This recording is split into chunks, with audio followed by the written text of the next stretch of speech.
அதிமுக பாஜகவுடன் கூட்டணி வைத்துக் கொண்டு அரசியல் தற்கொலை செய்து கொண்டுள்ளது என திருவள்ளூர் நாடாளுமன்ற உறுப்பினர் சசிகாந்த் செந்தில் விமர்சித்துள்ளார். திருவள்ளூரில் மத்திய அரசின் வக்பு வாரிய திருத்த மசோதாவை எதிர்த்து ஜமாஅத்துல் உலமா சபை சார்பாக மாபெரும் கண்டன பொதுக்கூட்டம் நடைபெற்றது. திருவள்ளூர் மாவட்ட தலைவர் சதகலுராஜா தலைமையில் நடைபெற்ற இந்த கண்டன பொதுக்கூட்டத்தில் திருவள்ளூர் நாடாளுமன்ற உறுப்பினர் சசிகாந்த் செந்தில் சிறப்பு அழைப்பாளராக கலந்து கொண்டு கண்டன உரையாற்றினார். பின்னர் செய்தியாளர்களை சந்தித்த அவர் அதிமுக பாஜகவுடன் கூட்டணி வைத்துக் கொண்டு அரசியல் தற்கொலை செய்து கொண்டுள்ளது என பேசினார்.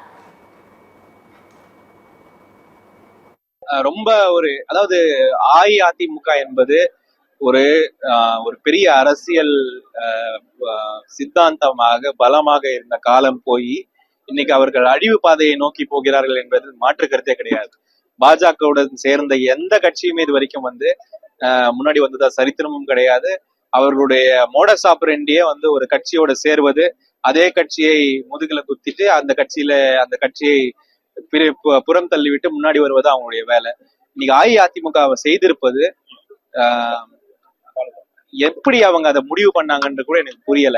அரசியலாக இது ஒரு தற்கொலை அஇஅதிமுக.